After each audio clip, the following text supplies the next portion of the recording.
everyone, Rose Wildsmith here. Today I'm going to share 4 ideas I have for you of things to do with your abandoned artwork. You may have some of these. I have a whole pile of them, things like this. I could carry on and do more layers on them, but I'm kind of past it now. So here are some ideas for what to do with those things. My first idea is to make postcards. My second idea is to make gift tags. My third idea is to make a junk journal.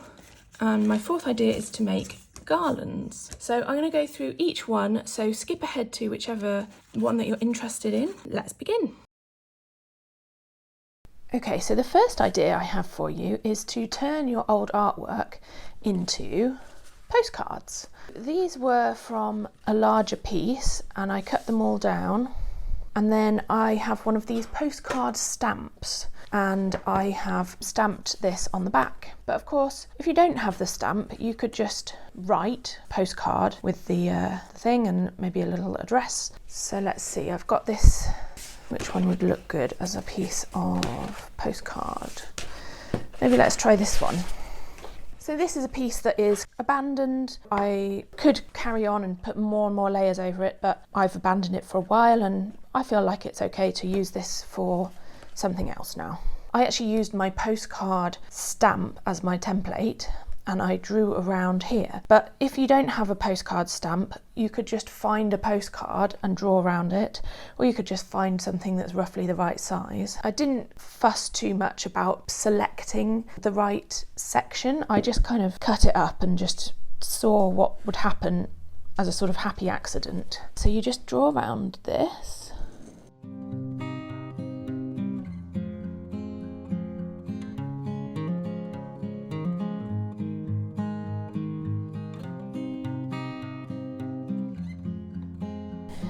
Just have some slightly smaller postcards here, and I'll just have to be a bit more careful with the stamp.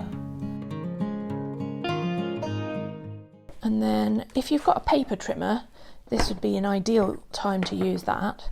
I don't, so I'm just going to use my scissors. Okay, so here we have 6 different postcards. These are the 2 slightly smaller ones, so I'm going to keep those to one side. Now with these slightly bigger ones, you can see here the edge is a little bit weird, so I'm going to just trim that down slightly. That one looks alright. That one looks okay. This one's also got that funny edge there, so I'm just going to do this. And here, look, it's got a little bit of something there, so I'm going to just trim this down as well. Now on these ones I rounded the corners. If you've got one of these special punches, you could use that to notch the corners out. Or you could just do it with your scissors, like gradually, gently round them off. But if you've got the tool, why not use it? So here we go, I've notched all of the corners now, including the 2 slightly smaller ones. And now I'm going to have a look through and decide whether I think these are okay as they are or whether they need something extra. I think this is kind of cool as it is. This is okay as it is. This is good. This is, oh, it's okay. Maybe I could add something on there. This is good.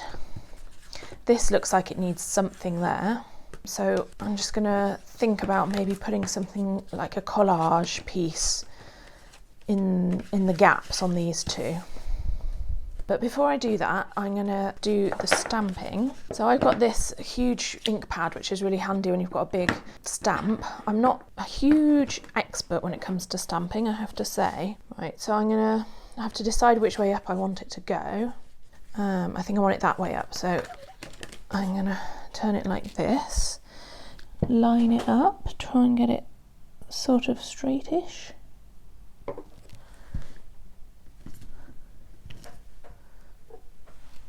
This is one of the smaller ones. Which way around do I want this one to go? I think like that, so I'm going to have to try and do this one quite carefully.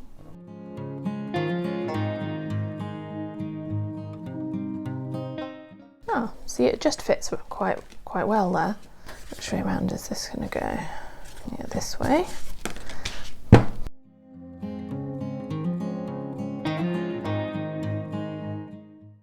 this one. I'll do it that way up.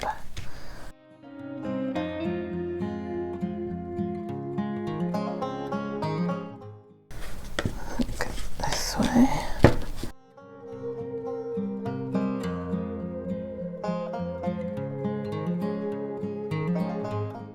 So I was thinking that if you are an artist and you're sending orders out to your customers, you could send one of these postcards. I think it's kind of cool because each one is a little mini original piece of art. You could even write on the bottom of the postcard, original artwork by Rose Wildsmith.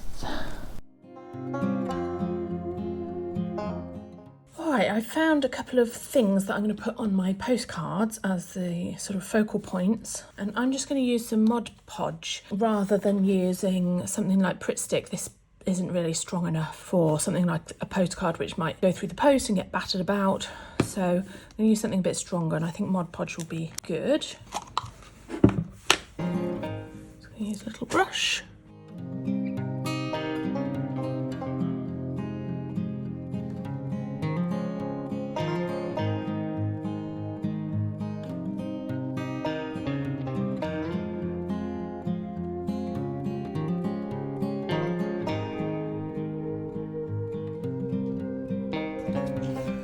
It's kind of creepy really, but I just thought it was funny.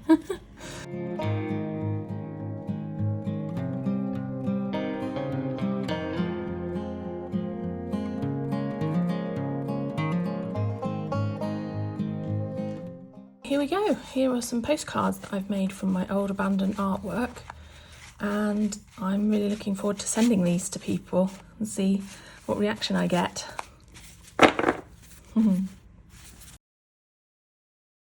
So this is my abandoned piece of artwork, and I started making tags out of it. And what I did is I found an original tag and I used it as a template. And again, I'm not really worrying too much about picking exactly the kind of composition that I want from each of these. I'm just seeing what happens when I cut it up and what kind of surprise I get, with the thought that I can always add more to it if it needs something else. So there's one.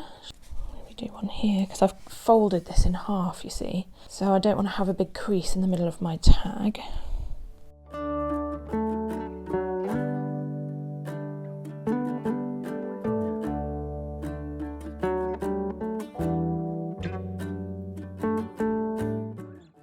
Oh, and one thing I forgot, you need to put a little note about where the eyelet hole is going to go.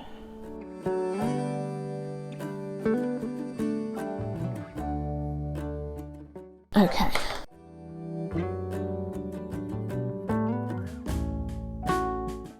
And save these strips because you can definitely use them for something another time.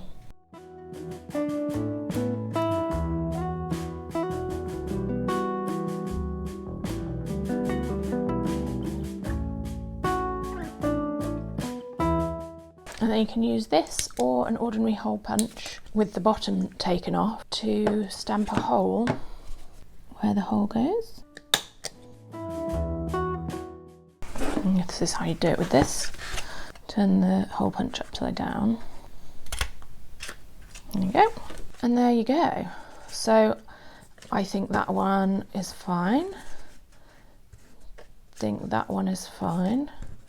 That one's okay, and this one, it maybe looks like it could do with something there, but I think it's kind of all right. So on the back you might have splats of paint if you've been working in a painty area. Mine aren't too bad. This one's got a bit of a splat of paint. So if you're using them as gift tags, you know, I think it's fine to just leave it like this. It kind of just shows that it's actually an original piece of painting. But if you were worried about that, you could always stick another piece of paper down over the top.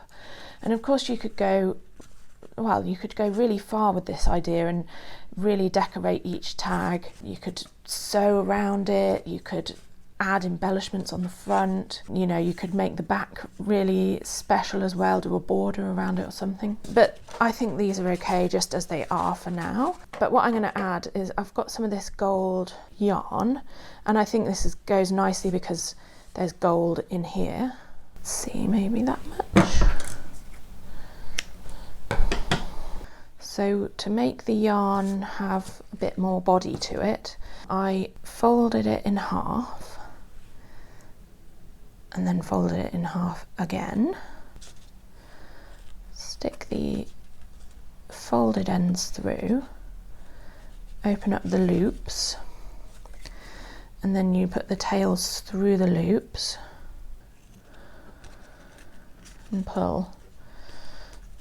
And there you go. And then I just snipped this. I think that's kind of pretty. And you could of course round these corners off, but I think it looks quite cool like this, so I'm going to leave it.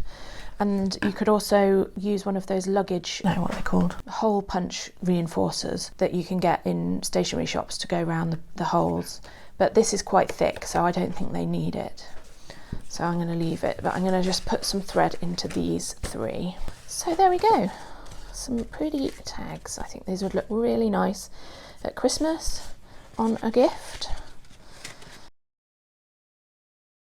Another idea for what you can do with your old artwork is to make it into a junk journal. This is an example of one where I've taken some of my old artwork. This cover is actually a piece of fabric, but if you just have paper artwork that's on thick watercolour paper, you could use that as the cover as well. You might have artwork that's on canvas that you also have abandoned or don't know what to do with it, so cutting it up and using it as the cover for your journal is another thing you can do. This piece here was actually an old rag that I used for wiping up my brush and stuff, and I thought it was kind of nice, so I trimmed a bit off and sewn it here down on the edge. And then these are some old pieces, and I've just torn it, and then I've worked into all of these. So some of what you see is the original painting piece, but then I've also put layers on top, and I wouldn't consider this finished by any stretch of the imagination. I just thought I'd show you where it is right now. Each of the pages is a slightly different size and shape.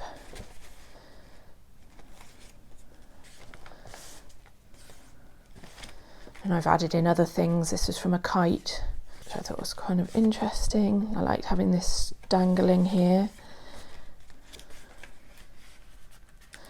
Make flaps with these leftover things that you've got here. If they're a bit thicker, you could use it like this to make a flap. This is an old envelope. Here's another flap. This is a piece from a magazine. If you haven't come across junk journaling before, then there's a whole rabbit hole you can go down on the internet looking into how to do these. But if you have come across it before, I don't feel like I need to go into a huge amount of detail for you because you know what to do, but it's just this is an idea of what you can do with some of your leftover artwork. Now I've actually got a box here which says, I don't know if you can see there, junk journal materials. And in here I've got a collection of abandoned pieces of art. This is something where I've used it to test out colours or use it as a paint palette kind of thing. Here are some pieces of canvas that I started to prepare to be covers. These aren't from paintings, they're just things that I had already. Here are some old pieces of artwork, and I've already folded them in the middle so that you can start to make signatures with them. And in here I've also got other pieces of things that I can put into a junk journal, so ephemera, music sheets. This is another thing that I've folded. Obviously I was having fun experimenting with the media and didn't take it any further, and of course I could layer on top of this and turn it into something more, but I decided I'd use it for making junk journals with. Here I think I was playing around with mixing colours, and then I did a gold blind contour drawing on top. Abandoned things that I've then put together with ephemera. You know what, I might put these strips here into my junk journal box. Why not?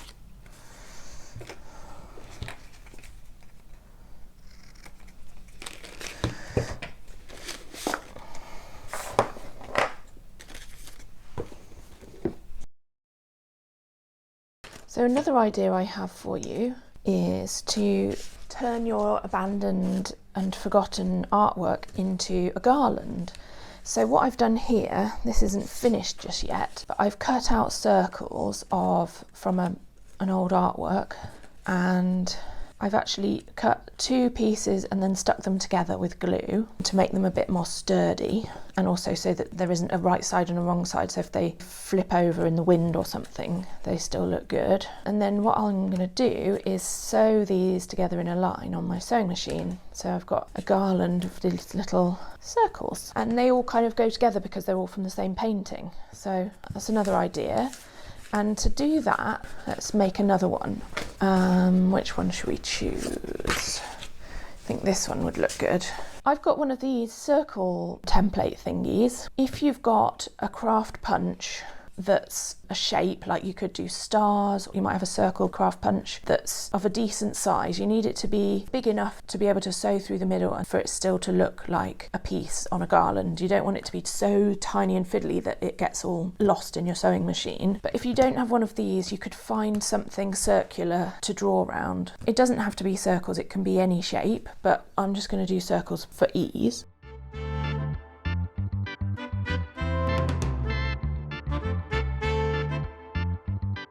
So again here I'm not being fussy and picking exactly the right composition for each of my circles. I'm just trying to fit in as many circles as I can, because I think that the overall effect will make it really nice, no matter what is actually on each circle. And I think there's something nice about the surprise that you get when you're not quite sure exactly what you're going to get.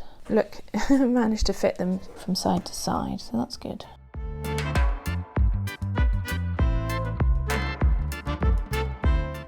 Okay, so I have started to cut out my circles, and I've got a few more to do here. I cut them out into squares, as you can see, just to make it a little bit easier. And this is the part where I wish I had a craft punch, because it would have been so much easier and quicker to do it than cutting out each one individually.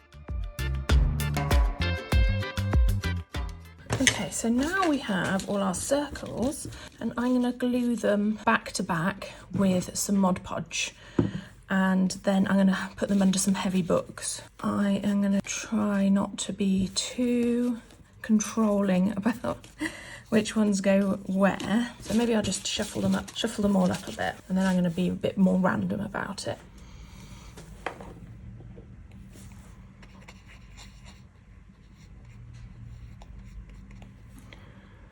It's really important to get it all the way to the edge. Also try not to get it onto the front side. I'm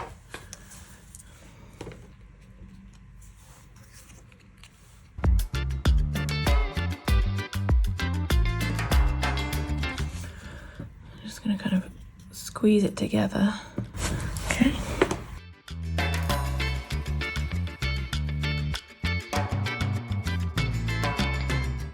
One lonely one left over. So what I'm going to do now is line them all up.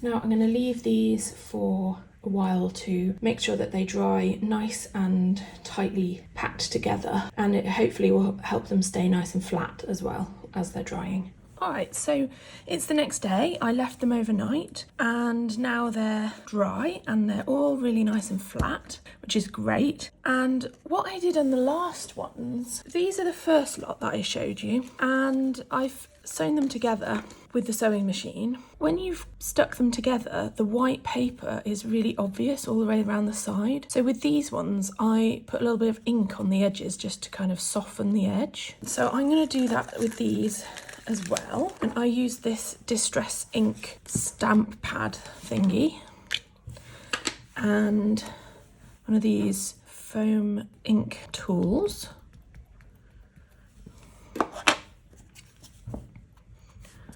Just kind of fill in that white bit around the edge just to soften it a bit.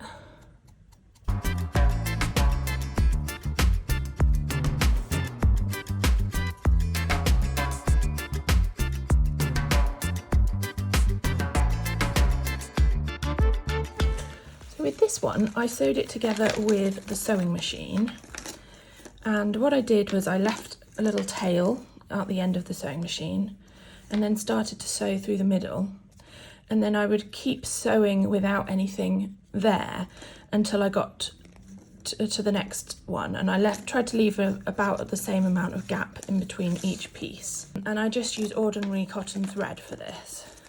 So that's one way you can do it if you've got a sewing machine. If you don't have a sewing machine or you want to try something else, I'm going to try with these ones, sewing them together by hand. And I got this quite nice hand-dyed boucle thread, and so I'm going to try using this because I think the colours go quite nicely, and I'm going to use an awl to punch holes, and I'm just going to punch 2 holes in each one to make them kind of like a little button, and then I'm going to string them onto the thread. And I really hope it works because I've not tried it before, but let's try it together. So I'm going to use this cutting board to punch the holes because I don't want to get holes in my table, and I'm just going to do it kind of like a button.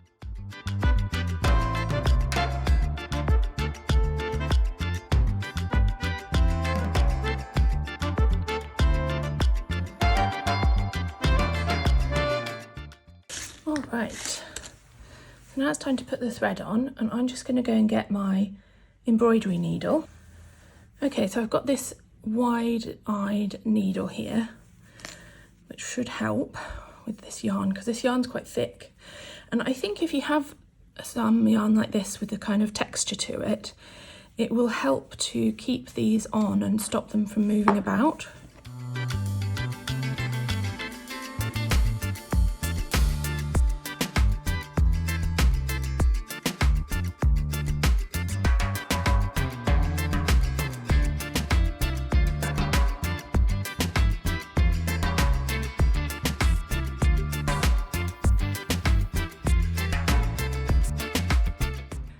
Actually maybe even causing a bit of a problem having this thick textured yarn because it's not going all the way through. Wondering what to do.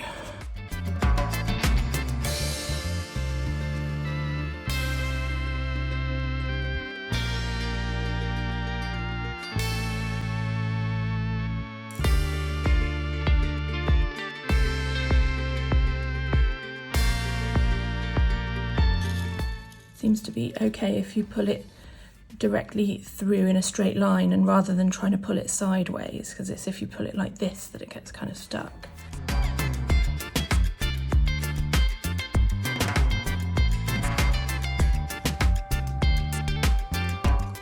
Now there's a bit of paper that's been pushed out the back, and I think that's what's catching on the thread, so I'm just going to try and sort of make sure that the hole's nice and wide. There we go, that worked a lot better.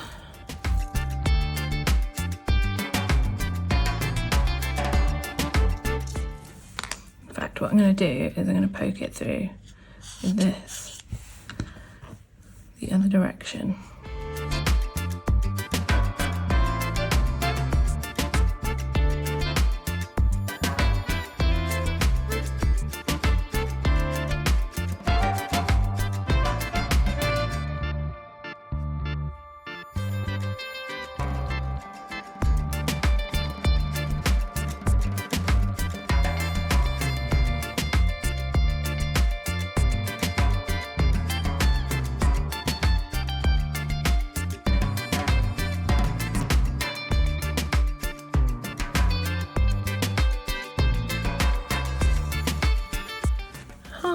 Threaded them all on. So what I'll do now is spread them all out evenly on the yarn. I've tried to keep them about this kind of distance and tried to make each one even, but I think I need to spread it out on a long piece of flooring so I can see visually how the spacing is. And then I'll cut the yarn at the end and leave quite a good tail so that I can hang it up, tie it up onto something at each end. Okay, so there are my 2 garlands. I think in terms of the ease of stringing them together, the sewing machine is great, but I think this way actually looks prettier, and I really like using this nice yarn, so I would recommend both of them. So that's it. Those are my 4 ideas. Let me know if you give it a go. I'll see you on the next video.